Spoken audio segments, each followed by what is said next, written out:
Hello， 大家好，我是 Z， 欢迎来到 Z Channel 的321系列。今天的结尾同样有我的广东话时间，所以不要错过哦。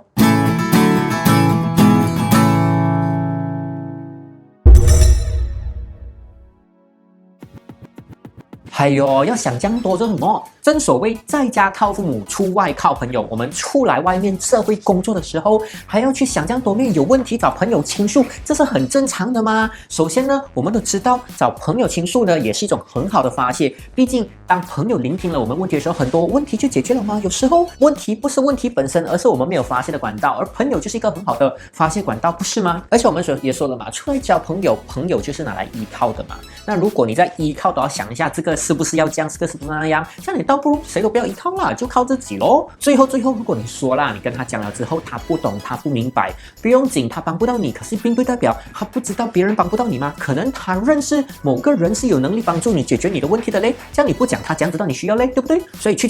讲，OK。虽然你讲的对啦，在家靠父母，出外靠朋友，但是我们也有学过一句话哦，靠山山会倒，靠水水会流，不如靠自己，对不对？那所以在这样的情况下，你知道有时候朋友你找他，尤其是你知道他根本就帮不到你哦，你又去一直跟他讲哦，对方听了可能对方辛苦，然后过后你解决不到，你又更辛苦，而且你知道每一次在讲的时候哦，又是在撕开伤疤，倒不如哦，我们去找一些可能上下 course 啊，或者是找一些专业啊，就有可能解决了，是不是？所以哦，我觉得不要去麻烦朋友比较好。再来嘞，你知道哦，有些朋友你跟他聊的时候哦，他跟你做什么？跟你比惨，你很惨，你有问题是吗？他就跟你讲他更惨，他有多惨，他有多这么糟糕，结果到最后哦，你不用解决你自己的问题，还要反过来安慰他的哦，这种东西超累的。所以哦，我觉得哦，有时候你知道，尤其是你了解你朋友，你知道他们没有那个能力帮你的话哦，就不用去讲这样多啦，就大家一起出来啊，他们真的可以帮到你的话，你才去讲咯，是不是？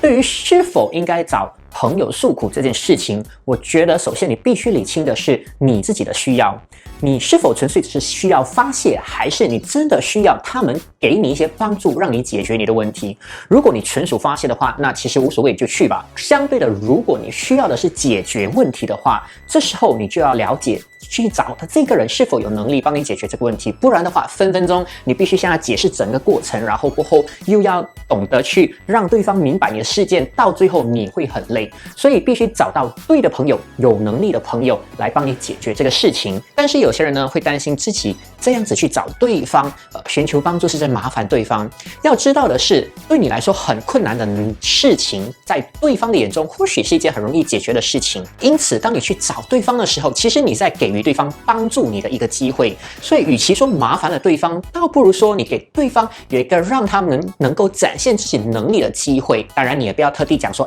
我给你机会帮我啦，你自己还是要懂得放低自己的姿态一点啦。然后在最后的最后，当你去寻求帮助或者诉苦的时候，清楚表明自己的需要，而不要让对方一直去猜测琢磨你自己到底需要些什么。好啦，今天的分享就到这里。如果你有朋友常常烦恼、害怕去寻求帮助的话，你可以把这个视频发给他看，然后叫他订阅我们的频道。